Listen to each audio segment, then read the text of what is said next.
On this episode of the Best of Bias Podcast, you got me talking NFL Week 8. Of course, made predictions last week about how these games might turn out, so I'm going to see if I got some of those right. We talk about all the games and those results, and then we're going to talk about the Best of Bias Fantasy Football League. If you guys have been here for the last couple of weeks, been talking about that. Ever since the NFL started, we've been matching it up with some Best of Bias Fantasy Football League, talk about my place and some of the homies and where we are and how we doing in the fantasy world, just to get y'all a little bit of fantasy insight as well. And then we got some pop culture topics. We got some tragic news the last couple of days. RIP TakeOff from the Migos. If you don't know who TakeOff is, he's a prominent rapper, one of the biggest rap groups in modern history for hip hop. You know what I mean? Sadly, he was taken from us. He was murdered, shot. So we'll talk about that. Sadly, Ime Udoka might be the next Nets head coach. Steve Nash fired after 2 years. Elon Musk buys Twitter for $44 billion. And Kanye West fans started GoFundMe to try to get him back to a billionaire, man. Even after all the shit he says, he still has those dedicated fans that are trying to help him out. It's crazy. But we got a packed episode today. It's Friday. Made it through another week. Another great podcast on the way. Thank you, everybody that's listened and been listening for years and weeks and all that time. How many episodes you've been listening? You're part of the family now, and I'm happy you're back. If you're new, welcome. It's the best podcast of the fall, best podcast you'll ever hear. Excuse me. And let's get right to it. It's the Best of Bias Podcast. Yeah. It's the best of bias. You need the earful. You should try us. From pop culture to the movies to Unitas. It's the best of bias. The best of bias. Yeah. It's the best of bias. You are now listening to the Best of Bias Podcast with Lydell Dinero and Hugo Twilight.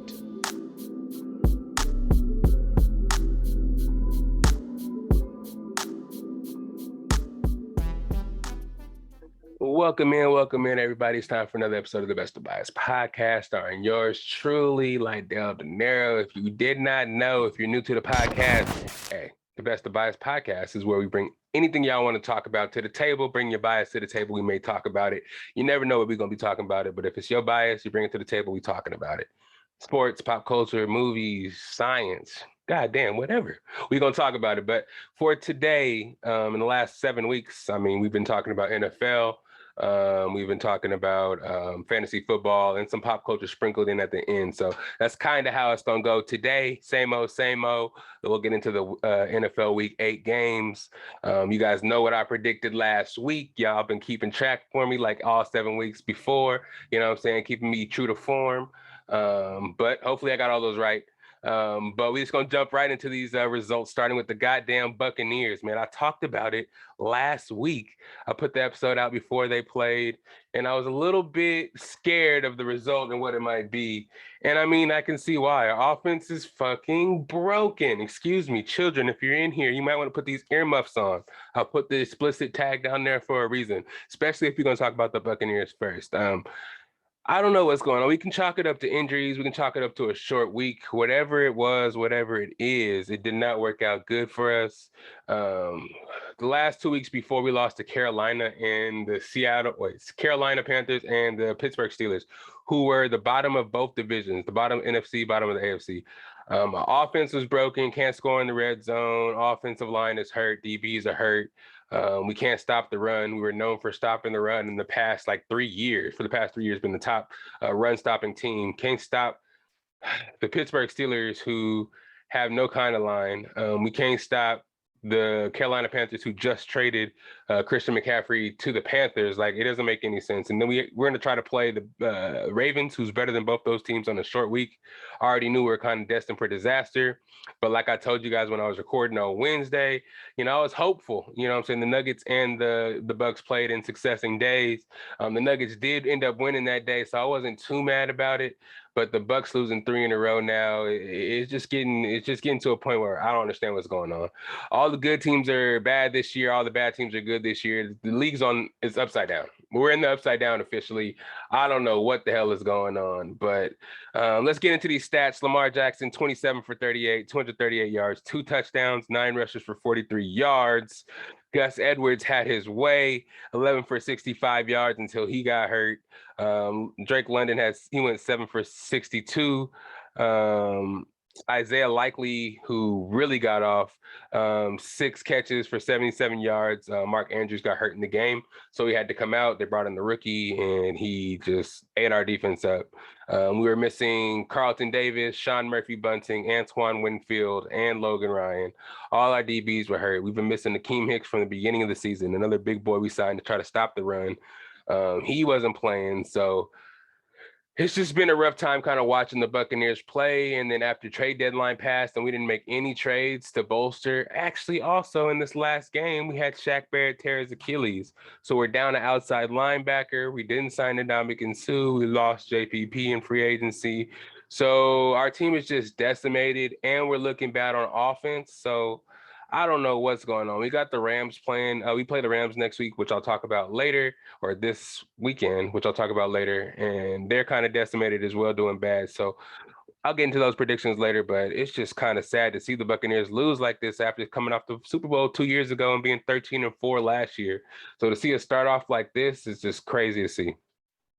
Tom Brady, 26 for 44, 325 yards and a touchdown. Our running game was not, I don't know why we can't run the ball no more. Lenny went 9 for 24. I think Rashad White had like 2 carries for 19 yards. Mike Evans pretty much carried the team yards-wise, 6 catches, 123 yards. Chris Godwin, 6 for 75. I don't know. Our play calling was so vanilla that it was so predictable. Every first down we run right up the middle gets stopped in negative yards, and then we throw 3 incomplete passes. It's just so ugly. Byron Leftwich doesn't need to be our offensive coordinator anymore.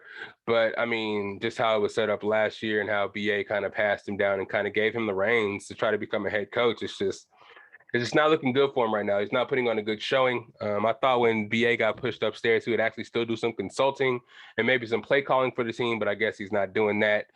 Maybe we need to get some more of that shit, some more plays called down or some help from BA or get him back on the field to hold people accountable, because Coach Bowles isn't doing that right now. Play is sloppy. The first play of the game, or the first, I don't know if it was the kickoff, I think it was their first punt for the Ravens did. We stopped on their first drive. They punted the ball, and our special teams personal protector ran right into fucking our punt returner, and it was a fumble, gave them the ball on the 5-yard line. Like, stupid shit like that's been happening. And that's reminiscent of the Greg Schiano, Dirk Cutter days back in the day with the Buccaneers. We were ass and undisciplined and diving at people's knees during kneel downs and stupid shit like that, man. And I don't want to go back there. I thought we developed and matured as an organization to where Tom Brady isn't the only person keeping us as a good organization, and all the trolls are gonna kind of say that once he retires, which it needs to be next year. That's the thing about me. People going, "Oh, you're a bandwagon Buccaneers fan. You're just a fan because Tom Brady." I wish. So say that to my face. I wish you would say that to my face. I don't even actually. You know what? I don't even give that person the time of day, because the shit that I've gone through the last 17 years, trying to get this team to where it is and for us to win a Super Bowl. I don't know. It's not even 17 years. It's 18, 19 years now. Just going through what I went through, the ridicule we had to take, the ridicule we still take in the media. Only because we have Tom Brady is why they give us some grace now. But you know what I'm saying? We don't want to revert back just because our 45-year-old quarterback want to act 45 now. You know what I mean? So I still have hope in our team. Our division sucks. And let me not harken too much on this because we got a lot to talk about right now. But yeah, we ended up losing 27-22. The Ravens moved to 5-3 and we dropped to 3-5. Broncos played the Jaguars in London. Broncos won 21-17. Broncos moved to 3-5. Jaguars fall to 2-6. Russell Wilson went 18 for 30, coming back off that hamstring injury. I think you guys heard about him high kneesing on the airplane, annoying everybody. But he actually won a game this week. 18 for 30, 252 yards, a touchdown, interception. Latavius Murray went 14 carries for 46 yards and a touchdown. Melvin Gordon 9 for 29 and 1 touchdown. It's just interesting. The running back rotation over there is going to be even more kind of cramped, because I think they just got, if I'm not mistaken, it's not Nyheim Hines, not Jeff Wilson. They got Chase Edmonds. That's who it was. So that's going to make it even more murky for Melvin Gordon, who was already kind of complaining about his carries and touches. So I don't know what's going to happen over there. But yeah, Dulcich, the tight end from UCLA, is kind of becoming one of Russell Wilson's favorites. He went 4 for 87 yards. Jerry Jeudy went 6 for 63 and a touchdown. Trevor Lawrence, 18 for 31, 133 yards, 1 touchdown, 2 interceptions, 3 rushes for 15 yards.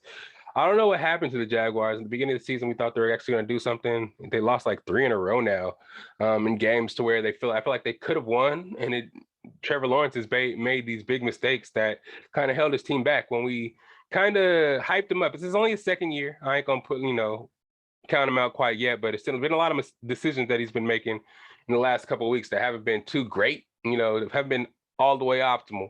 That's held the Jaguars back. They just got Calvin Ridley at the trade deadline, so maybe that's going to make a difference next year. Have a good crop of wide receivers. Travis Etienne finally starting over there. James Robinson traded to the Jets, so maybe the team might get a little better. I'm not calling it off for this season. They still could just turn it around. That division is not too good. I mean, Titans are probably going to win it, but I ain't counting them out yet. A lot of football to be played. But Travis Etienne went 24 for 156 and a touchdown. Evan Ingram 4 for 55 and a touchdown. Christian Kirk 3 for 40. 3 catches for 40 yards. The Broncos again moved to 3-5. Jaguars fall to 2-6. Next game, Dolphins beat the Lions 31-27. Tua's out here playing like a baller. 29 for 36, 382 yards, 3 touchdowns, 5 carries for 19 yards. They just acquired Bradley Chubb and Jeff Wilson via free agency, or not free agency, at the trade deadline. So they're looking pretty stacked, man. They traded away all their draft picks pretty much. So they're banking on Tua being the quarterback of the future, which I really respect by Mike McDaniel. Raheem Mostert, 14 for 64. Tyreek Hill putting up crazy numbers still, 12 for 188 yards. Waddle went 8 for 106 and 2 touchdowns. It's crazy because I seen a stat where these 2 receivers are on track to well past 1,000 yards receiving. I think they said that Tyreek is on the way to 2,000 yards and Waddle's on the way to like 1,500 to 1,600 yards and a bunch of touchdowns. It's crazy how much they can, get the ball and actually supply for the teams being 2. Usually you only compete one player and one player has to get off at a time, but they're so fast and they can make plays so quick and score so quick that both of them can get enough touches to make significant impact each game. It's kind of crazy. And then you add in the 2 fast running backs. You got who they get, Jeff Wilson, and you got Mostert now, and their defense kind of with Javon Holland, Oregon boy out there, and Bradley Chubb added to that defense. With Jalen Phillips on the other side developing. I think he's in his third year. So Miami's trying to make some noise in that, trying to get that wild card spot because I don't think they're going to beat the Bills, But yeah, Dolphins moved to 5-3. Lions dropped to 1-6. Jared Goff went 27 to 37, 321 yards, 1 touchdown. In Swift's return, DeAndre Swift made his return this game. He only had 5. He didn't have any carries. Any significant carries anyway, but he had 5 catches for 27 yards and a touchdown. Jamal Williams had all the significant carries pretty much, 10 carries, 53 yards, 2 touchdowns. TJ Hawkinson, who had 3 catches and 80 yards, actually got traded to the Vikings after the game, which was a crazy trade. I think because Irv Smith got hurt, but Hawkinson's a pretty good upgrade. Khalif Raymond went 3 for 76. There's that guy again who I don't know who he is, but he's getting off because each week I'm talking about his stats. Panthers beat the Falcons. Oh, actually, no, the Falcons beat the Panthers in a crazy ass game. Falcons move up to 4-4. Panthers move down to 2-6. PJ Walker still out there balling, 19 for 36, 317 yards, 1 touchdown, 1 interception, 1 carry for 20 yards, 1 carry for 200 yards, 1 carry for 20 yards. Foreman's out there running the block, doing his best Derrick Henry impression, 26 carries for 118 yards, 3 touchdowns. DJ Moore, 6 catches, 152 yards, 1 touchdown. Terrence Marshall, 4 catches, 87 yards. This game was crazy because it came down to the wire. I think DJ Moore scored on a bomb from PJ Walker with like 26 seconds left to tie the game or to actually maybe win the game, but he took his helmet off after he caught the ball in celebration. They gave him a 15-yard penalty, and the kicker on the extra point missed it because he got pushed back that 15 yards. So DJ Moore kind of cost them the game.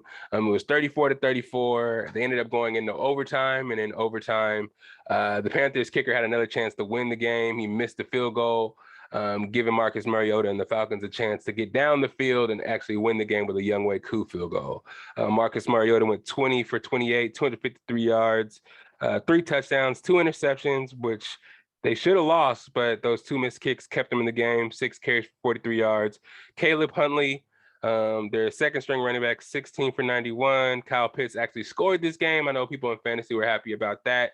5 for 80 and a touchdown. Demarius Byrd, 3 for 67. He's been getting off. I think it's the second week in a row scoring a touchdown. 3 for 67 and a touchdown. Tyler Algier also had 3 catches, 46 yards, and a receiving touchdown. Again, Falcons move up to 4-6, and the Panthers move down to 2-6. The Falcons are actually leading our division right now, being 4-4. I don't know if I wanted the Panthers to win or the Falcons. I was kind of flip-flopping that whole game because if the Panthers won, they would have been in first place. Everybody in the division would have been 3-5, but they would have had us in tiebreakers, and they would have been undefeated in division. So with the Falcons winning, we beat the Falcons. So all we got to do is have a better record than the Falcons and have a better record in division than them, and we can handle that. And I think we can do that. And we'll have it off of tiebreakers because I think the Panthers lost to the Falcons and we beat the Falcons. So we'll have it that way. So I think I like this better with them being 4-4 and leading the division for now because we coming. Cardinals played the Vikings. They lose to the Vikings 34-26. Cardinals fall to 3-5. The Vikings move to a surprising 6-1. Kyler Murray, 31 for 44, 326 yards, 3 touchdowns, 2 interceptions, 6 carries for 36 yards, and he was a leading rusher. So you already know that was bad. D-Hop, 12 for 159 and a touchdown. Rondale Moore, 7 for 92 and a touchdown. Zach Ertz, 4 for 34 and a touchdown. So they're airing it out, not really running the ball. So maybe that was kind of the case. Kirk Cousins went 24 for 36, 232 yards, 2 touchdowns. 4 carries, 22 yards, and a touchdown. Look at him getting out there, showing those wheels. Dalvin Cook, 20 for 111, touchdown. Madison, 5 for 40 and a touchdown. Jefferson, 6 for 98. You know, the usual suspects. Thielen for 6 for 67. The Vikings are on a streak right now, man. 6-1. Looks like the Packers aren't going to be able to catch them if they keep up this pace. And finally, they get they do. I mean, they got the short end of the stick last couple of years. So hopefully they don't mess it up. There's a lot of football to go, but hopefully the Vikings can stay where they at. The Bears got demolished by the Cowboys, 49-29. Cowboys moved to 6-2. Bears moved down to 3-5. Justin Fields doing better with his throwing, 17 for 23, 151 yards, 2 touchdowns, 8 carries for 60 yards. Khalil Herbert kind of outshining David Montgomery, in the last couple of weeks while he's been hurt and coming back from injury. Khalil Herbert went 16 for 99 and a touchdown. Montgomery, 15 for 53. And Darrell Mooney, 5 for 70. Dak Prescott in his second game back went 21 for 27, 251 yards, 2 touchdowns and an interception, 5 carries for 34 yards and a touchdown. One of the craziest in a quarterback sneaks you'll ever see. They needed 1 yard. I don't know if the defensive end or the outside linebacker just kind of forgot to guard somebody, but he ended up getting like 20 yards on a quarterback sneak where he needed 1 yard. So that was kind of crazy. But yeah, they handled them, and the Bears don't really have a good offense anyways, and the Cowboys defense is crazy. So they was gonna hold them down regardless. But 49 points, man, that offense is back, and let's see if they can sustain that, because I know these Cowboys fans are happy. Raiders, in the most embarrassing performance of the week, lost 24-0 to the Raiders. Pretty bad there. I don't know what exactly happened. I don't know what the game plan was. I don't know if they had a game plan, but they got sizzled by Andy Dalton. I don't know. I think they were at home too. I think it was like the worst showing that the Raiders could possibly. I don't know if anybody else got shut out. We scored 3 points at least. We kicked the field goal. You know what I mean? So I don't know what the Raiders were doing. Derek Carr, 15 for 26, 101 yards and an interception. Nothing much to write home about there. Josh Jacobs was held to 10 carries, 43 yards. So their bread and butter wasn't working. I don't know if they stopped trying or what happened. Mac Hollins, 7 for 64. Devontae Adams, 1 catch for 3 yards. So I don't know what was going on. Sorry if I keep looking over there. Curry is in the middle of distracting the podcast again. I don't know what she got to do. But I know it's nothing good. Yeah. So Andy Dalton went 22 for 30, 229 yards, 2 touchdowns. Alvin Kamara actually had a great game, 18 carries, 62 yards, a touchdown, 9 carries, 96 yards, and 2 receiving touchdowns. The leading actual receiver on the team, Olave, 5 for 52. The Steelers, they lose to the Falcons 35-13. Eagles keep rolling 7-0. Steelers fall to 2-6. Kenny Pickett 25-38, 191 yards, 1 interception, 7 carries for 37 yards. Jaylen Warren actually outperformed Najee Harris. I don't know if that's becoming a regular thing or not, because I don't know. Najee's been getting hurt, and the offensive line over there is not good. Clay, come here. Sit down. Sorry about that. There he goes again. Let's see. And Najee had 8 carries, 32 yards. Pat Freiermuth, 4 catches, 57 yards. Chase Claypool, who is now a Chicago Bear, talking about the Bears. He just got traded there. So he's going to be their number 1 receiver. See how he does with Justin Fields. Maybe they can develop a chemistry. And him and Darryl Mooney can spread the ball out and, get that offense popping over there. But he had 4 catches, 44 yards in this game with the Steelers. Jalen Hurts still balling out, 19 for 28, 285 yards, 4 touchdowns, and 2 rushes for 10. He didn't have to rush much this game. He just handed it off to Miles Sanders, 19 for 28, 285 yards, and 4 touchdowns. Oh, my bad. I just read Jalen Hurts stats. I'm about to say, God damn, that boy balling. Nah, but he had 9 carries for 78 yards and a touchdown. A.J. Brown, though, he was the baller of the game. 3 touchdowns, 156 yards with 6 catches. Jalen Hurts was just bombing the ball down the field, and A.J. Brown was treating the DBs like little boys and was able to catch the ball and moss them no matter who was there. He at one point, he mossed 3 receivers at once. It was just nuts. But yeah, they keep rolling, and they play Houston this week, so they're just gonna keep on rolling, probably be 8-0. Eagles is just balling this year. Patriots beat the Jets 22-17. Mac Jones 24 for 35, 194 and a touchdown, 1 interception. Ramondre Stevenson keeps balling, 16 for 71, 7 catches for 72 yards. Jacoby Myers scoring touchdown again, 9 catches, 60 yards. Zach Wilson not having his best day. 20 for 41, 355, 2 touchdowns, but 3 interceptions. Michael Carter not really doing his best Breece Hall impression, 7 for 26, no touchdowns. Garrett Wilson, 6 for 115, and Tyler Conklin, 6 for 79 with 2 touchdowns.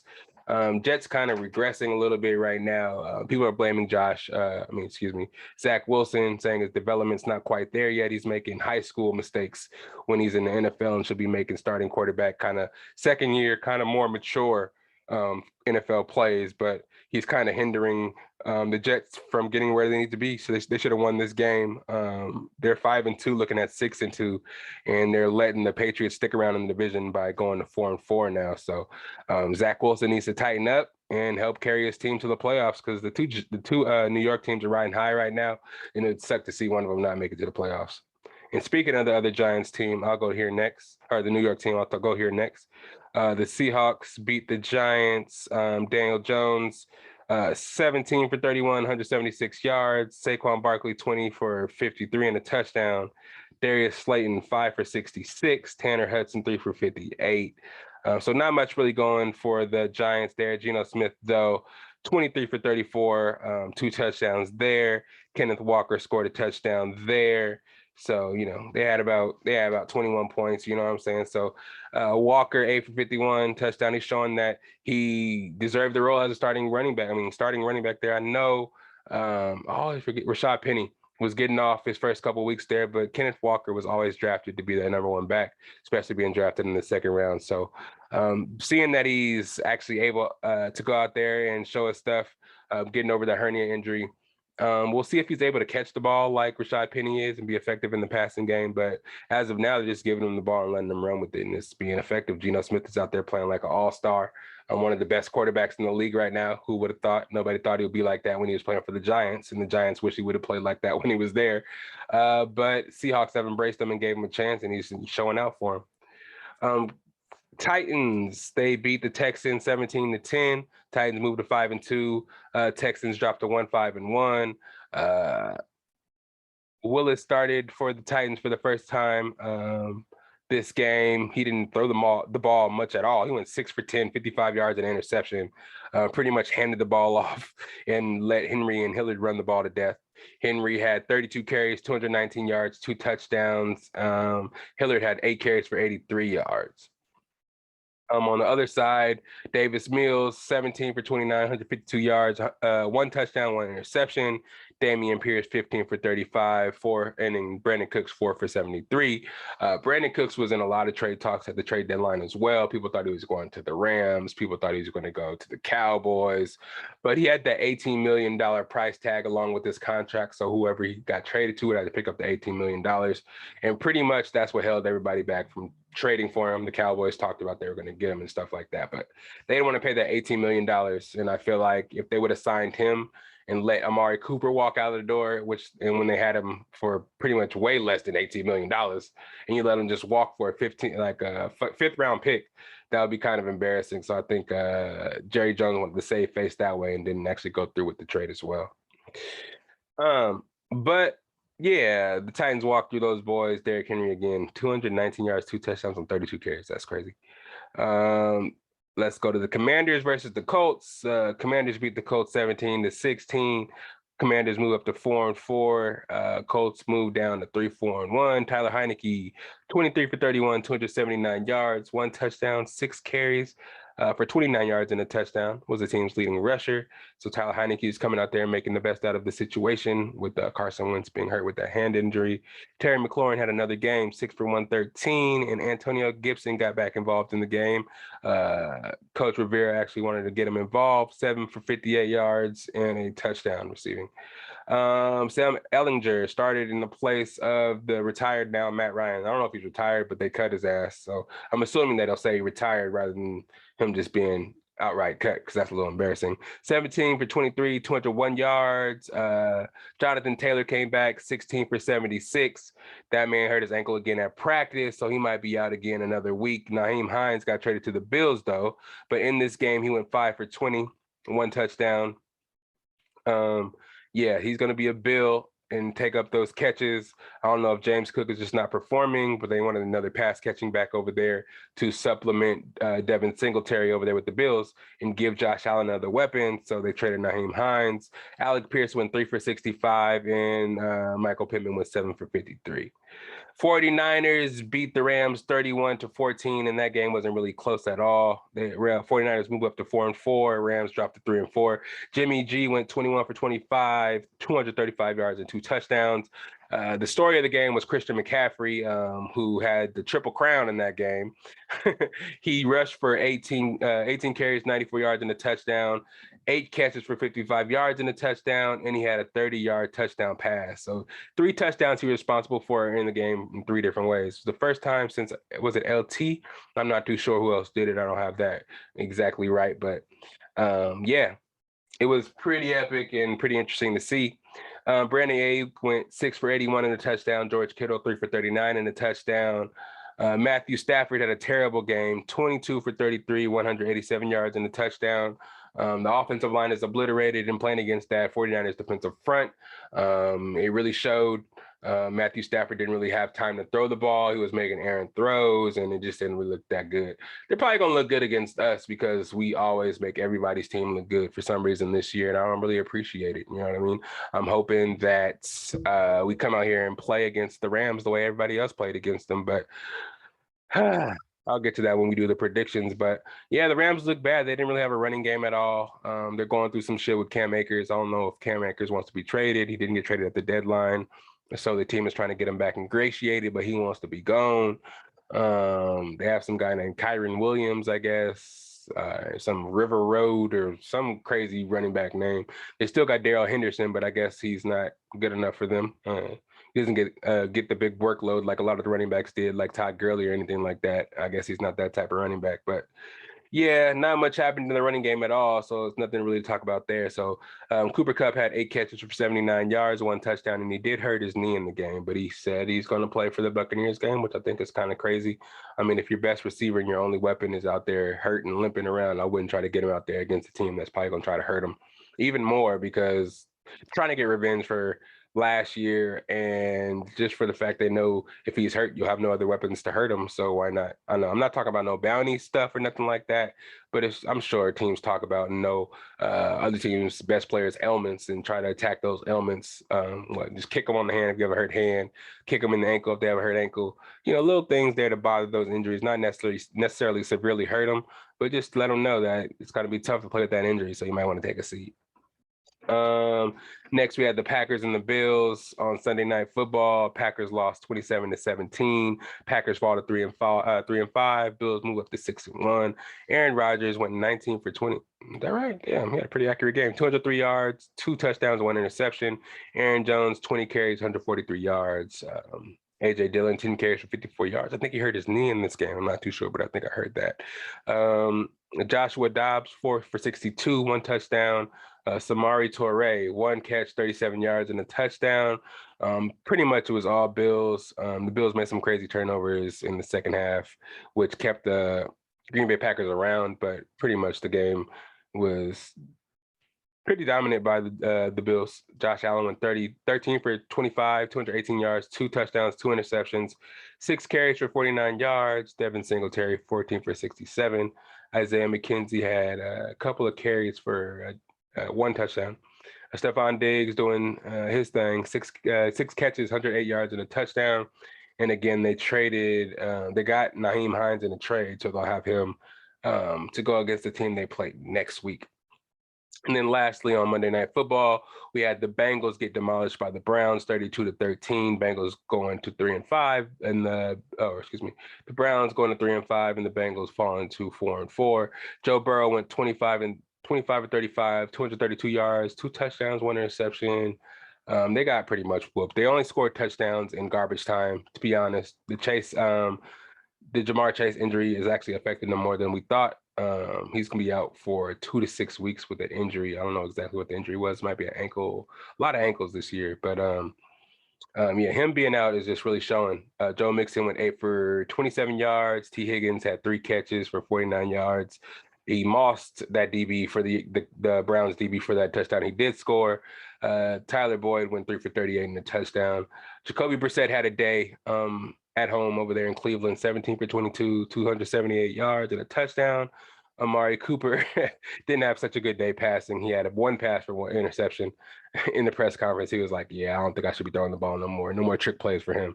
Yeah, because he's probably going to have the worst pass to interception ratio in all-time history. But Nick Chubb went 23 for 101 yards, 2 touchdowns. Amari Cooper had a great game, 5 for 131 yards and a touchdown. Donovan Peoples-Jones, 4 for 81. And that ends those week of games. If you guys keep me honest to my predictions and my picks, y'all go back and check the last episode, see if I got my stuff right. Check down in the bottom. Actually, I already know what my record is, but I'm going to see if y'all know. You know what I'm saying? I got the Eagles game right. I got the Jets game wrong. Titans versus Texans, I got right. Giants versus Seahawks, I got wrong. Commanders versus Colts, I got right. 49ers versus Rams, I got right. You know what I mean? I'm not going to go through all that shit. Y'all check it out, man. Y'all already know. But I will go through the previews for next week's games. Week 9 is upon us. We actually have a game. I'm recording this Wednesday, so we have a game tomorrow. It's the Eagles versus the Texans. I mean, the predictions, you already know what's going to happen with this game. You ain't even got to wonder. It is a 13-point favorite. The Eagles are a 13-point favorite in Houston. Eagles... are big time favorites. They're probably going to put a whooping on the Texans. At least we'll get some scoring, unlike a lot of the last Thursday night football games where a lot of defensive or just bad football games all in general. This game should be good, at least for the fact we'll see some superstars scoring some points. Eagles at Texans. I got the Eagles winning that game, and so does Vegas. They got the Eagles by 13. The Chargers go to Atlanta to play the Falcons, which they're favored by 3. And of course, I'm going to rock with the Chargers, even though they ain't got no receivers, but I need them to beat the Falcons. Just in case we are able to somehow get a victory, we can actually take the lead of that division. The Dolphins are playing the Bears in Chicago. The Dolphins are favored by 4.5 points, and I'm going to agree with Vegas and take Dolphins. Panthers at Bengals. The Bengals are favored by 8.5 points. This is a revenge game for them losing last week and getting smoked by the Browns. I hope they beat the Panthers and push them down in the division as well. Packers are playing the Lions. So I'm going with the Bengals. Packers versus the Lions. Packers are favored by 3 in Detroit. I got the Packers in this game. There's no way they're possibly lose to the Detroit Lions. If they lose to the Lions, then they really got some problems over there in Green Bay. And I think Aaron Rodgers might retire after that game if they lose to them. Who else we got? We got the Raiders and the Jaguars. I'm sorry, Raiders. I'm picking the Jaguars. They are in Florida, and the Raiders are favored by a point. But after that, those last couple of games that y'all played, man, I don't know if I believe in y'all no more. I tried to think because a couple of those games were just a fluke. Yeah, Devontae got to get warmed up. Josh Jacobs is balling. The defense will get it together. Max Crosby is raw. Of course, young what's my boy's name? Young Bones Jones' brother. Out there playing with you too. So I thought their defense will be pretty legit, but getting blown out by the Saints, brother, I don't know if they can actually pull off beating the Jaguars, especially because the Jaguars have been in a couple of close games. I got the Jaguars in this game. Colts at the Patriots. Patriots are favored by 5.5 points. I do got the Patriots versus the Colts. I don't know if Sam Ehlinger is going to be able to outplay the schemes of Bill Belichick, and I think Bill Belichick will get that game. Bills at the Jets. The Bills are favored by 13. That's disrespectful, but I do believe the Bills will win that game. Vikings at the Commanders. Vikings are favored by 3 points over there in DC, and I do got the Vikings in that game. Seahawks at the Cardinals. The Cardinals are favored by 2 points. I think the Seahawks keep rolling. This is a divisional game, and I think the Seahawks got what it takes. I think they're hungry this year, and they want to prove that though everybody thinks the 49ers and Rams are the best teams in the division, I think, it's going to, just be able to hold off enough just to make the teams that want the division come take it. It's not going to be a cakewalk, and I think they're going to win this game. Bucks at Rams, or Rams at Bucks, excuse me. We're at home. We got the 3 point, and they're only giving us the points because we're at home. So how the Rams looked the last couple of weeks, I feel like we should be able to get the Bucks should be able to get the win, but that's only if we get our people back healthy. Hicks, Murphy Bunting, Carlton Davis is supposed to be back. Antoine Winfield is still in concussion protocol. So if we get a lot of our players back, we're able to run the ball and move the ball in offense and actually score some touchdowns. We're going to be at the 1 o'clock game. So everybody's going to be watching again. One of us have to win. So, of course, I'm going to pick the Buccaneers. Why wouldn't I not pick the Buccaneers? So, and that's not with a bunch of confidence. Don't get me wrong, but I got the Bucs in that game. Titans at Chiefs. The Chiefs are favored by 10.5 points. I don't know if it's going to be by that much, but I do got the Chiefs. Ravens at the Saints. Ravens favored by 3 points, and I hope they beat the Saints' ass. I'm always going to say that when it comes to the Saints. I'm sorry, Jason. I'm never going to support them. Ever. Bullshit. It's not going to happen. But that ends the predictions for week 9. So I got the Eagles versus the Texans. I got the Chargers versus the Falcons, Dolphins versus the Bears, Bengals versus the Panthers, Packers versus the Lions, Jags versus the Raiders, Panthers versus the Colts, Bills versus the Jets, the Vikings at the Commanders, Seahawks at the Cardinals, Rams at the Bucks. Oh, no, fuck that. I got the Bucks over the Rams, Chiefs over the Titans, and Ravens over the Saints. You know what I'm saying? Sorry if I messed those up. Vikings over the Commanders, Seahawks over the Cardinals, Bucks over the Rams, Chiefs over the Titans, and Ravens over the goddamn Saints. You know what I'm saying? Write those down. Keep me honest to my picks. And if I got mine right for last week, just let me know under there. Hit me up. Let me know what's going on. Just so I'm staying true to form because, my picks and my heart are in this stuff. I do research. I watch Red Zone every week, so I try to do a little bit of research, and I listen to a lot of podcasts. Also, get a lot of inside information.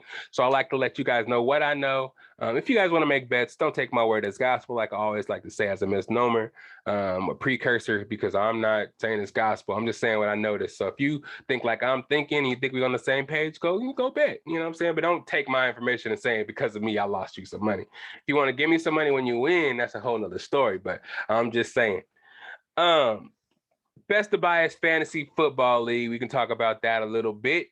Week 8 as well. You guys already know what it is. We already more than halfway through the Best of Bias Fantasy Football League Invitational 2022. If anybody wants to be a part of the league next year, just let me know. We always gonna keep the same people that we already got in the league. But if there is some openings, we do have a wait list. We'll take a wait list. So whoever hits us up can take one of those spots and actually get into it. I don't know, man. I'm trying to get some of the guests. I know Johnny Mack, You know what I'm saying? He's going to be on here soon. JMac650. He's in the league, so he's going to talk about it. He's been wanting to get on here and talk some sports soon, too. But I want to get some of the fellas in here and see how they're enjoying it. I know it's been a long season, a lot of fluctuation. It's really close right now, as you'll be able to see by our records in the standings here. But big prize money. It's fun. We have a cool little text thread where we keep it competitive, keep it classy, though, but it's all in love and all in fun. We keep it going. This is like our third or fourth year in a row. So we kind of keep it pretty cool. I think it's not a 14-team league, it's a 12-team league. So 14 is hella teams. We ain't trying to do all that. But 12 is perfect. 10 is too little, because if you get that 10-team league, people start to get, everybody has a squad. And there's no competitive drafting, you know what I'm saying? But we'll get into all that later. I'll just talk about the week 8 scores. If you want to be in the league, if you're thinking about it, if you love fantasy football like we do, hit me up in the DMs, hit me up on Instagram, Snapchat, all that shit, and you can let me know, and we could talk about it separately. But let's get into these scores and results from week 8. Starting with me, of course. I had to destroy Deshaun. 190. Almost put up 200 points on this man. 190 to 147. I had some performers this week. I had AJ Brown scoring those 3 touchdowns. I had Travis Etienne starting in his first, start at the Jaguars, where he went off. I also had Christian McCaffrey catching a touchdown, receiving a touchdown, running a touchdown, and throwing one. So those 3. And that gave me like 30 points as well. And I forgot who else I had that actually scored me a whole bunch of points. I had at least 3 players almost in the 30s, just out there balling out. But I had a good week. I had Jalen Waddle as well, and Jalen Waddle scored 2 touchdowns himself, so he was in the high 20s. So I had a good week. I was actually able to get a win after losing last week to a player that had all his buys, losing to Jeremy. Was able to move back up into playoff contention, 5th place right now at 4-4. Beat Deshaun 190 to 147, so he dropped to 4-4. I think he was the 6th place team. So I was able to pass him up since I beat him and get higher in the standings. Tay beat John 121 to 99. Tay moves to 5-3. John moves down to 2-6. Dijon gets his second L, losing 125 to 113 to Yancey. Yancey moving up to 4-4. Dijon moving down to us, down closer to the group to 6-2. Kyle moving up to 6-2, winning 165 to 154. Good job, Kyle, actually moving it up to 2nd place. We'll talk about the placings in a second, but you're right there in the group of first place teams. So all the 6-2 teams are up there. Derek losing 165 to 154. Derek dropping to 4-4. Jason winning 138 to 114 over Damon. Damon dropping to 1-7. Jason getting his 2nd win, moving up to 2-6. And Jeremy loses his 2nd game, loses to Sean 110 to 108. Jeremy drops down from 1st place to 6-2, and Sean moves up to 4-4. So with that, let me see where my standings are. The standings go as follows. Jeremy is still in 1st place at 6-2. Has 1,005 points. That doesn't really matter. Points against at 891. Kyle's in 2nd place at 6-2 with 1,014 points. You know what I'm saying? With 962 points against. Kind of high, but it's still good. Dijon in 3rd place at 6-2, 986 total points, 887 points against him. Tay is coming in 4th at 5-3, 1,069 points, 893 against. I'm coming in at 5th place now at 4-4, 999 points, 974 against. That's too much against me. Derek's coming in 6th place at 4-4, 959 yards, 949 points against him. And obviously, as you get lower, the points will get higher because they've been losing a little bit more. I'm sorry to say it, guys, but yeah, that's kind of the facts. But as you get to 7th, you got Deshaun 4-4, 913 points, 1,000 points against them.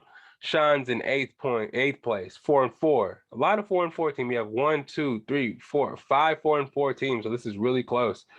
Sean has 910 points, 1,041 points against him. Yancey's coming at 9th, 4-4, 862 points, 900 points against him. Hot Boys in 10th place, which is John, 2-6, 978 points scored. 965 points against him. Jason's in 11th at 2-6, 929 points, 1,080 points against him. And then Damon is in 12th place, 1-7, 792 points against him, or 792 points scored and 916 points against him. So yeah, man, first place to 12th place, man, we're moving and shaking. We have a couple of weeks left. What, 9, 10, 11, 12, 13, 5 weeks left to make moves. Last place is just 3 games out of 6th place. So, man, anything is possible still. Everybody keep continuing to be great. Keep making those transactions. Keep making those trades. I see Derek out there is going to get the most trades of the year award. So yeah, just keep making moves, keep participating. I know we ran into a little snafu a couple of weeks ago with some nonsense that took place. We ain't gonna mention it here, but we gave him a warning. He's back in place now. So yeah, it's all love. He got a little pow.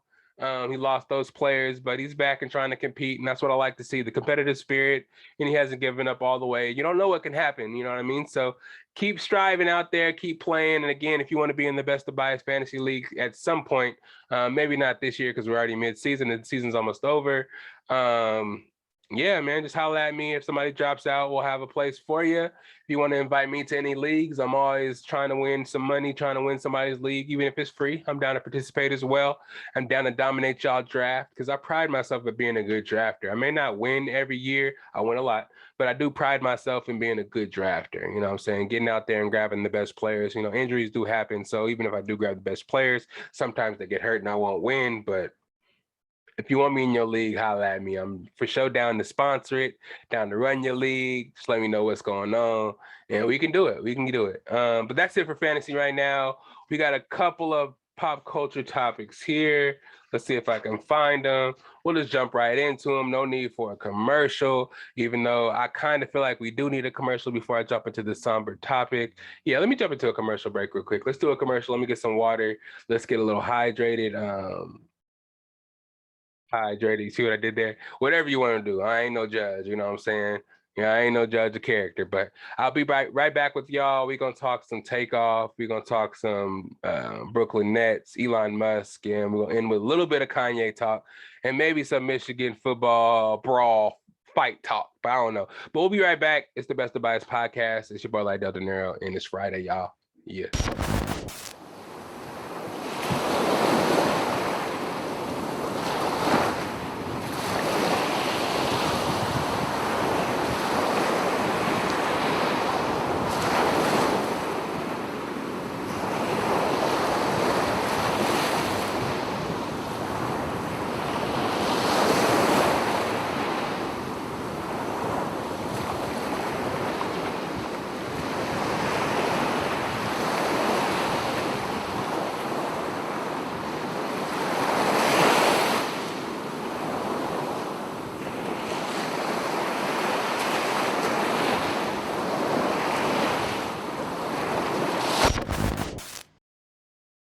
And we back. It's the Best of Bias podcast. It's your boy Lydell Dinero, and it's time to talk some pop culture topics.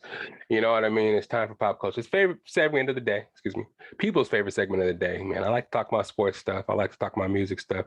I like to talk all my, fantasy football stuff, but I also love to talk my pop culture. So the tone might change a little bit, and it might get real right now. It's just, let me do cameras. Over the weekend, Monday, Halloween weekend, there's some tragic news that took place. We lost one of our most prominent rappers right now in the rap game. One member of the group Migos, TakeOff, was tragically killed, man. Some more crazy gun violence out there. He was at a birthday party, I believe, a Halloween party over there in Houston at a birthday party. I don't know if it was a birthday party. I keep saying that, but it was a party nonetheless. And it was at a dice game. I guess an argument broke out between some of the gentlemen involved in the dice game, and he ended up catching a bullet, man. I don't really know none of the street politics or nothing that actually happened with the disagreement.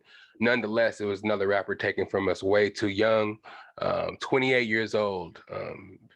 Prominent rapper, man. It doesn't matter if he's a prominent rapper at all. It's a life lost, but it's just sad to see the day where people that we look up to, rappers, entertainers and stuff, are just being killed in the streets when they're used to be looked up to, revered as people that we aspired to be, symbols of achievement, symbolism of something that we could be, making it out of the hood, being something of notoriety, making our families proud. Though sometimes, you know, some of these entertainers can make iffy decisions, not always the best decisions. It's just making a better life for yourselves and seeing your, you know, just making it there. Everybody has that dream, no matter who you are. And to see so much evil and hatred in these streets, especially from your own people, it's just kind of crazy to see. It's so much, so often, to the point where these kids, not even kids, society in general, is so desensitized to stuff that's going on, man. PNB Rock, Young Dolph, King Von. It's just, it goes on, the list goes on and on. You guys know all the rappers and stuff that have been taken from us recently due to gun violence, due to people just taking and wanting what these rappers got.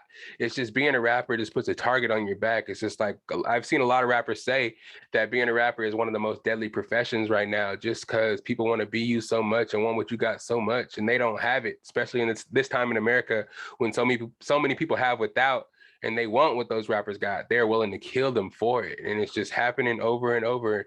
And it's just like, we don't realize that you may get something from this person that gets you money, monetary gain for this little period of time, but you shooting and taking this person's life, they don't get that life back. And the time you get in jail for that, you don't get that time back. You're gonna be sitting in jail forever. You're eventually gonna get caught. And I don't know if it's worth it, man. I know it's kind of easy to say, go out there and get a job, earn the shit that you have, because these rappers do, you know what I mean? A lot of the times they're out there grinding, being an entertainer. I'm not no kind of, you know, super artist or super entertainer or nothing like that.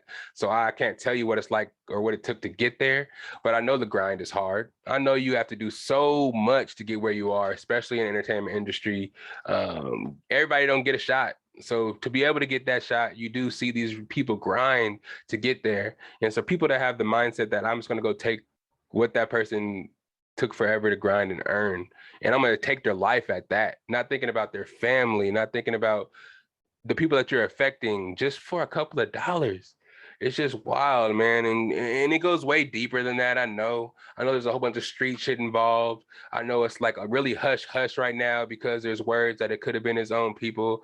I don't know what it is. And I'm not here to be one of those people that are reporting on it just to kind of get the notoriety and just kind of be quick clickbait, or just give him his flowers now that he passed away and be one of those people that say, oh yeah, he was one of my favorite artists.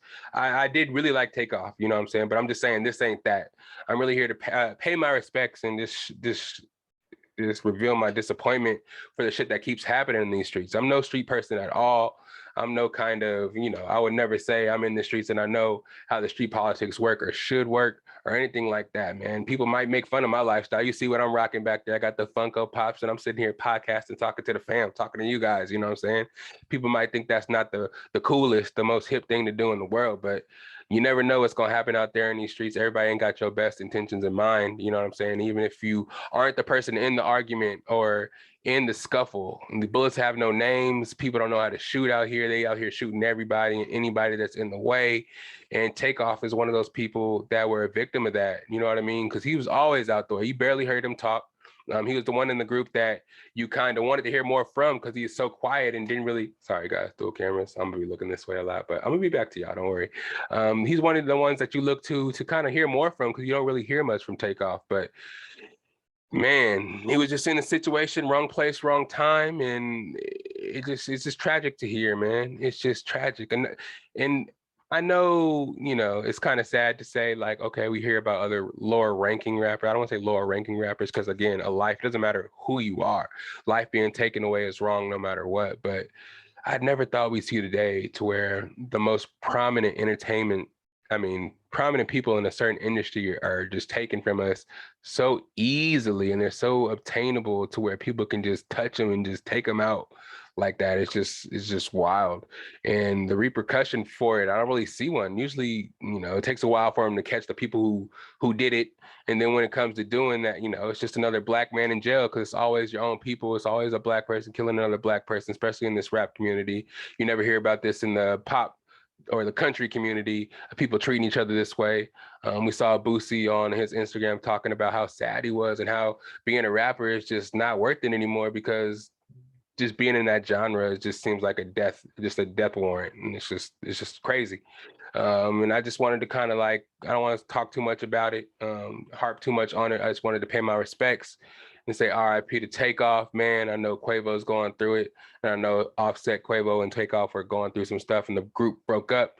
But I'm just sending prayers to everybody, all the families involved, man. And this shit needs to stop, dog. Like, honestly, I'm not trying to be the guy that has to be shut in and just be in the house all the time, just knowing that being at the club or anything like that could eventually lead to something like that. I ain't trying to be scared to go outside thinking that anything like that can happen any day. You know what I'm saying? And I'm not trying to be scared of the culture, because hip hop culture really raised me. And I do feel like I'm a part of that hip hop culture. So I'm using my platform, which is this, to take the time to say, man, hopefully we can get better, and we need to do better, and just do your part to try to get the community to change, man. Teach the kids young to take another recourse, another choice of action, instead of always picking up a gun in a disagreement. Just talk it out, rap battle or something. Don't shoot somebody, because a life cannot be replaced, man. And that's all I got to say about that. But RIP to TakeOff again. Prayers out to all the families. Prayers out to Quavo. I know he's going through it. And I just want everybody, because all that putting that video online shit needs to stop, bro, because you don't know how these families are grieving, and just for it to get circulated on Twitter and online and all that crazy stuff, and just people pulling out their phones to record the last breaths of these artists and stuff like that, just for clicks and just to get notoriety, is wild, man. I wish society wasn't like that at all, man. I just want, there's a lot going down in this situation. I know we'll probably hear more and more about it, and I'll report more and more about it on the podcast. But just for now, man, RIP. Bless the Migos, bless everybody, bless Atlanta, because I know Atlanta really looked up to the Migos. I mean, the world did. They were on a run for 12 years, being that hip hop group, one of the best-selling artists groups since the Beatles. You know what I'm saying? So it's a lot. It's a lot going on there. It kind of fucked me up this morning. When I heard about it, and just thinking about hearing his verses, man, in songs, it just got me teary-eyed, man. It's just, the culture is all just fucked up right now. Let's move on to something else here before I start tearing up right now again. RIP TakeOff, dog. Steve Nash out as the Nets head coach. It's only been 2 years, but Joe Tsai, I think that's the owner's name, said it's enough is enough. There was a lot of shit going on in the summer about Steve Nash being the coach. Kevin Durant didn't want him to be the coach.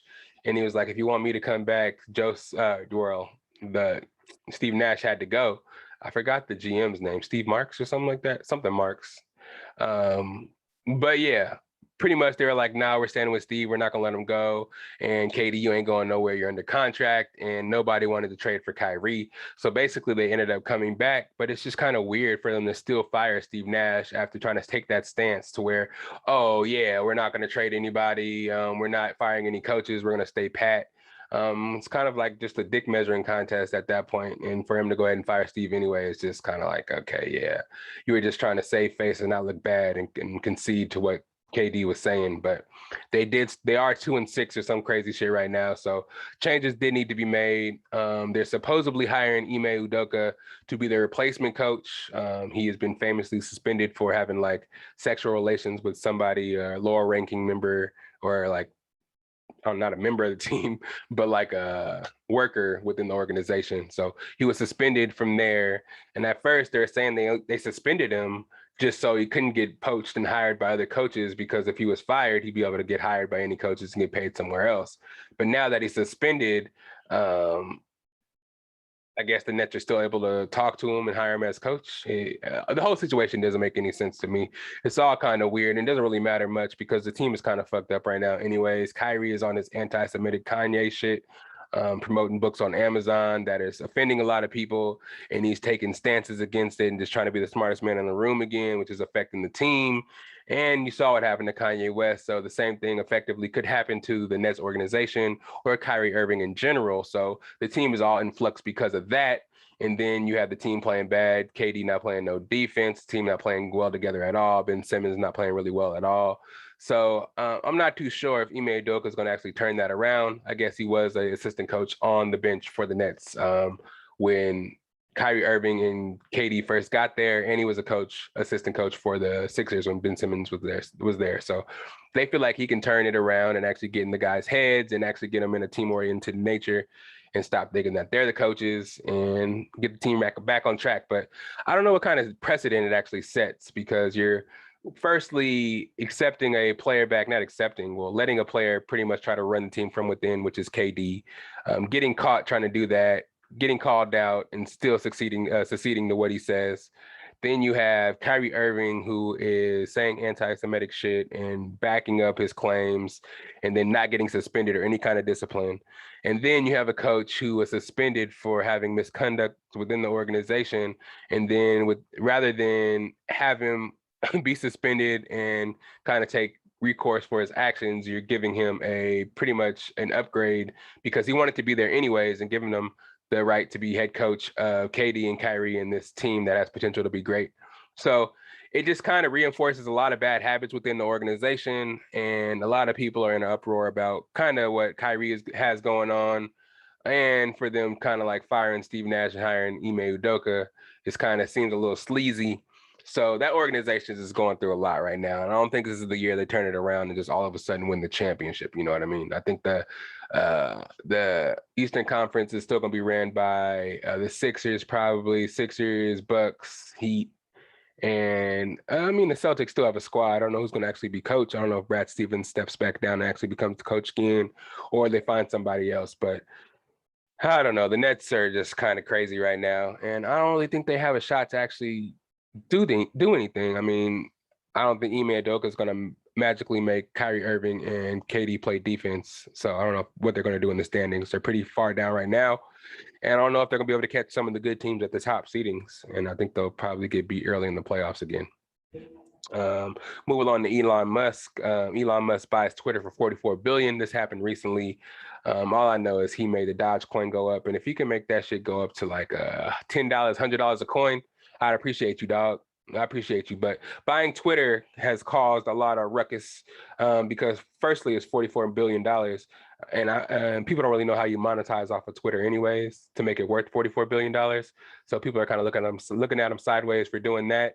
But he's been doing some shit and making changes to Twitter, which had people kind of looking at him sideways. He's supposedly trying to bring back freedom of speech, allowing people to say whatever they want on Twitter, which is probably going to be very, very problematic. He's trying to get people back their Twitters that got banned for some of the shit they've been saying in the past, and Twitter actually kicked them off and banned their accounts. He's letting people back on. And I was listening to the Joe Budden podcast the other day, or actually today, and he was saying that now that you can say shit that you weren't allowed to say before, he went in there and searched the N-word just to see how many times it was looked at. And they said that it was looked at, or it was mentioned over 500% more than it usually was now that the restrictions were lifted. So I don't know if this is a positive thing that's going on or not. People are going to get back on there and start acting wild. They already are kind of saying crazy shit about Black people. Everything that had associated with the N-word was just negative connotation. Well, obviously it's towards Black people, and people are already on there just firing that shit up. And he only owned it for like 2 days. You know what I mean? So another change he was trying to make was even if you're a celebrity, he's going to make people that have blue checks pay $8 a month to have a blue check. I think he's making it accessible for regular ass people to have blue checks as well if they pay $8 a month. So people are mad about that because they like their status of having a bunch of followers and having that blue check. But Elon Musk was like, we got to make money somehow off this. And he paid $44 billion. So he was like, if you want that blue check, you got to pay $8.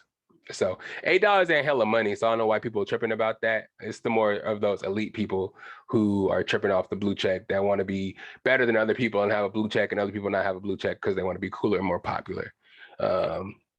I've seen some people saying that they're gonna get off Twitter if they do that, because they rather just keep their status and not pay $8, and they're above that type of shit. But shit, I'll do it if it gets me more, listeners to the Best of Bias podcast. You feel me? You know what I'm saying? Would y'all like that? More people added to the family, more topics, more guests. You know what I'm saying? But yeah, Elon Musk, there's plenty of shit that's probably gonna happen. A lot of shit you'll hear in the news. He just acquired it, so more changes to come. I just don't want everybody to get on there and start acting racist and just incite more hate, and that'll just be negative. So if that's what you're trying to do, Elon, I don't know. This might be the bad choice for you if you're trying to just let people go on there and act crazy. Um, but yeah, and then lastly, a little topic here. We got Kanye West. Everybody heard about the fallout, and I told you guys I wasn't gonna keep talking about this. We're gonna let this settle and see what happens afterwards. But the Kanye fans are going hard for him still, even though he's been out there saying crazy shit, inciting people to do crazy shit. He got fans out there that are loyal. They got loyal fans out there. They're starting to GoFundMe for Kanye West, trying to start him a GoFundMe to become a billionaire again, excuse me. His valuation fell to $400 million. He used to be a billionaire, $9 billion or some shit like that. He was supposed to be worth $9 billion or some crazy shit like that. And after everybody dropped him and he lost all his partnerships, he fell down to 400 mil. Everybody was like, oh, let me try to, or all his fans, his dedicated fans were like, let's try to get him back to Billy by starting a GoFundMe with the goal of getting to $600 million. If they get that, that is some crazy shit, and they have some crazy dedicated fans over there. But I don't think it's going to get there, and I hope they're just joking about that, because there's so much money that could be getting put into more positive things, schooling, police reform, getting them into schools. I said that already. Impoverished neighborhoods, you know what I'm saying? To the hospital. Start a GoFundMe for something that actually matters. You know what I'm saying? He messed up his money, and I'm sure the relationships he has left, he'll be able to get his money back.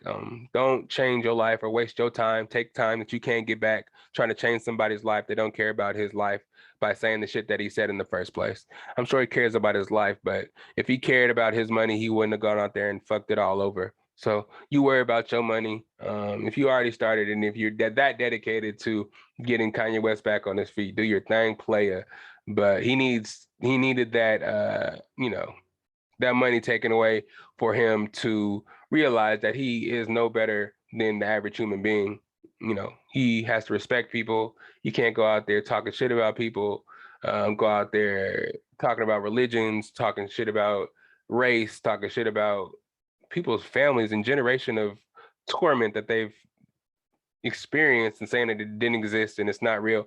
It's just a lot of shit that he said over the past that like I said last episode, he needs to take time and just sit down and think about it and just regroup, learn some shit that he hasn't learned, obviously, get next to some people that can educate him and let him know how misinformed he actually is, how hateful he sounds. And no matter how many pairs of shoes he does sell, we're not going to just sit back and forgive him, because we tried that once and it just empowered him to get worse. So God bless everybody. God bless him. And hopefully he gets the help he needs. $600 million is crazy, y'all. God bless y'all for believing in him that much to try to raise that money.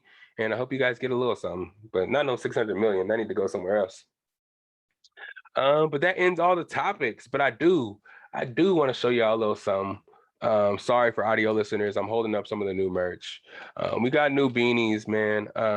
New little pins that come with the beanies as well. See, I got the little teal thing here, new styles in the beanies, a couple of dad hats. I don't have the Thunderbolts on them, no pins, but you see the new patch. You see I got one on my head in the trucker style. We got beanies, buckets, dad hats, plenty colors, just a new patch, y'all. The new patch here. Wanted y'all to check it out so y'all can see the new merch, man, the new drops. Each patch is going to be limited because I'm getting new designs, new colors, and everything for y'all. Just keeping it fresh. Arts by Jackson is keeping me laced out here with the new designs and all the drawings, you know what I mean? So I'm keeping it original for y'all every time. I'm getting the patches made special for y'all each time. So this is all custom work here. So a lot of the drops are going to be one of ones, but then we'll re-up here and there because we have access to the art and access to the patches. But you know what I'm saying? You need to get you some, man. Let me hold them up again. T-shirt, I got the t-shirt on. Let me turn around a little bit. You see, let me get my shoulder out of the way. You see the little, you see Growly on the back doing the electric stuff.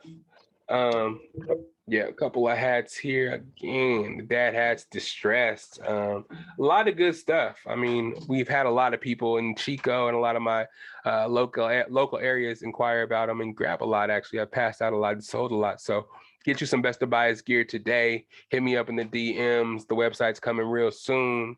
But yeah, a lot of merch coming through, cycling through, you know what I'm saying? I'm a merch guy, I like to be out there looking fresh, you know what I'm saying? So I thought it was only right to create some merch for the podcast and have some custom merch for me and the Best of Bias family to be walking around and looking fresh together, you know what I'm saying? Spreading the love. And then lastly, you know what I'm saying? I told y'all I was gonna show y'all a little bit more about the Funko Pops.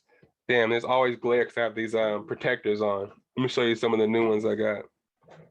These ones aren't really new, but it's all themed. So I got a couple of Spider-Mans here. Spider-Man black suit from No Way Home. And then I have a Miles Morales GameStop exclusive glow in the dark. And then I have this one here. It's pretty special.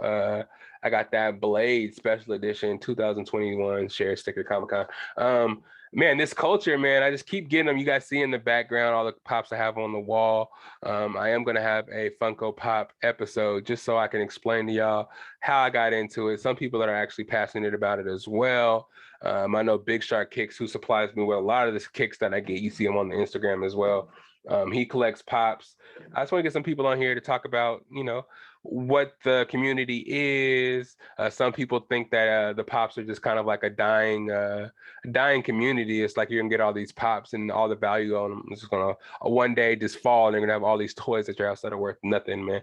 Nah, the community is alive and thriving. There's a whole bunch of people out there that sell Funko Pops and collect them. There's collections that sell for thousands of dollars, single pops that sell for thousands of dollars, man. If y'all ain't with the shits, y'all need to look a little bit into it. You know what I'm saying? Y'all might think I'm crazy doing unboxings and shit and having pops everywhere and always talking about Funko Pop, but it's a crazy community. And once you get into it, you kind of get addicted because there's Funko Pops for literally everything.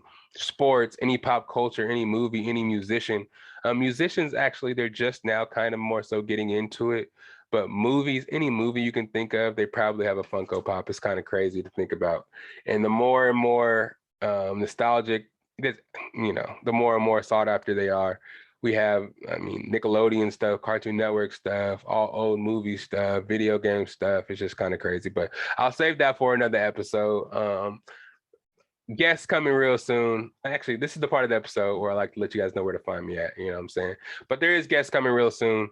You can find me SAC_Lydell on the Instagram, Patrick_Lydell on the Snapchat. The Best of Bias podcast. I think it's Best of Bias podcast on the Instagram as well for the Instagram for the podcast. You already know where to find us for the YouTube. It's the Best of Bias podcast on there, aka laces us with all the best video.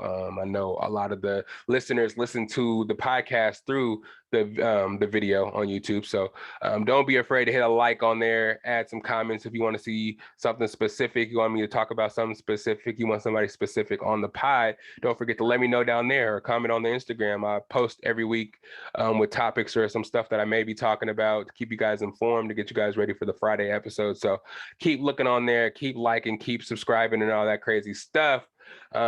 Hit me up for the merch, man. I want to lace everybody with some Best of Bias merch and have everybody out there looking clean for the fall. I want to eventually get into hoodies too, because it is getting freezy out there. I'm getting a little bit out of the t-shirt weather and getting more into the beanie and hoodie weather. So I gotta, supply the masses and the Best of Bias family. I want y'all to get the merch first before I put up the website and get it out there to the public. But holla at me if you need it. Also, I'm gonna support the family's gear. Beautiful Struggle still out there, workout gear, healthy lifestyle gear, hats, workout pants, leggings, booty bands, anything you need to support a healthy lifestyle, workout lifestyle. They got it there for you. Check us all out. We got a bunch of family businesses out here just trying to strive and make it. You know what I mean? It's the Best of Bias podcast. You got anything else to talk about? I think we did that thing. A nice little Friday episode, not too long. Got through the NFL, talked about some fantasy football. I squeezed some Funko Pop in there, you know what I'm saying? You got to squeeze the Funko Pop in there. And everybody just love each other, man. All the violence, man, is breaking my heart. You know what I'm saying? RIP TakeOff. RIP to all the families out there that lost somebody. I heard on Halloween that there was a shooting in Chicago. 14 people died. 3 years old was the youngest victim of the person that died. You know what I mean? So just reach out to somebody, hug somebody today. Tell somebody you love them, because you never know when it's your time, and it's fast, man. You never know. So, man, just reach out to somebody you may not talk to in a long time. Tell them you love them. Reach out to your homie. Just say what's up, see what they're doing, see how they're feeling. And everybody just keep your mental health up. You know what I'm saying? Today might not be the brightest day, but there's always tomorrow. And keep your head up, man. Best of Bias will be back next week. Go get you some merch. Go listen to some old podcasts. You know what I'm saying? And I'll see ya, man. Maybe I'll get a bonus episode like I say I'm gonna do every week on Saturday. Maybe I won't. I don't know, man. I'm trying for y'all. But it's the Best of Bias podcast. Hope you guys had a happy Halloween. Don't eat too much candy. No more, all the leftover candy that you took from your kids and shit like that. But yeah, have a good one. It's your boy Lydell Dinero, and I'm out of here. Yep. It's the best of Bias. You need the earful, you should try us. From pop culture to the movies to Unitas. It's the best of Bias. Your best of Bias. Yeah, it's the best of Bias. You are now listening to the Best of Bias Podcast.